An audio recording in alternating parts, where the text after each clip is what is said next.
Meantime, the government's moving to stave off the possibility of strike action as threatened by petroleum dealers. As Cleopatra Murphy tells us again, the Economic Affairs Minister maintains one thing that's definitely off the table.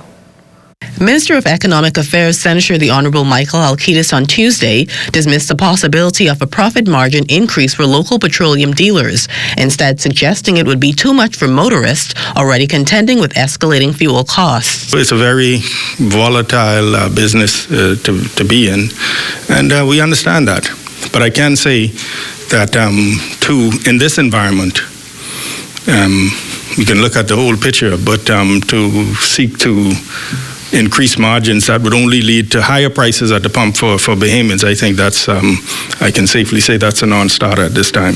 His comments come on the heels of Vice President of the Bahamas Petroleum Dealers Association, Vasco Bastian, charging that 90% of his membership is prepared to strike as they continue to lose money due to the increase in oil prices, coupled with rising operational costs. Bastian accused government of benefiting most from the increase due to the Russia-Ukraine war, adding that while fuel on the island has surpassed $6 at all three fuel franchises, petroleum operators continue to receive only 54 cents per gallon of gas sold, and this while government collects nearly $2. To that, the minister said this. The government is not benefiting from the cost of the increase in the cost of fuel because the government has a fixed tax on gasoline. For diesel, it's a combination of a fixed and what they call an ad valorem, which means it fluctuates. But for gasoline, which most individuals consume, the government's tax is fixed, and so whether the price goes up or down, the government's tax remains the same. As for warding off a strike, Halkitis says government received a letter from the association outlining its challenges, all impacting operational costs, and requesting government to re-examine the regime the industry operates under. He says it contained no strike threat.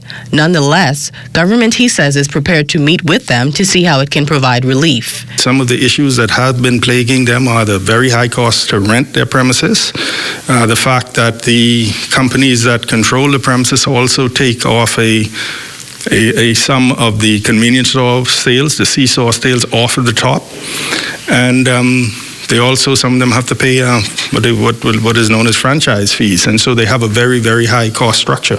As for Bastian's suggestion about reducing pump assistance and electing for more self-service pumps, Halkitis says that's not for the government to decide.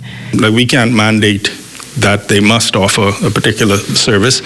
I think they have that has been aired as a possible remedy for some of their increased costs.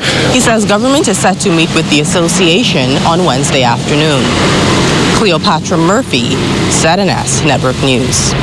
Hungry and looking for something so satisfying? Something to truly tantalize your taste buds? Then make it Charlie's, the home of the #1 cheesesteak in the world. Also serving up a variety of delicious wings, freshly cooked to order under 10 minutes. With 2 locations to serve you.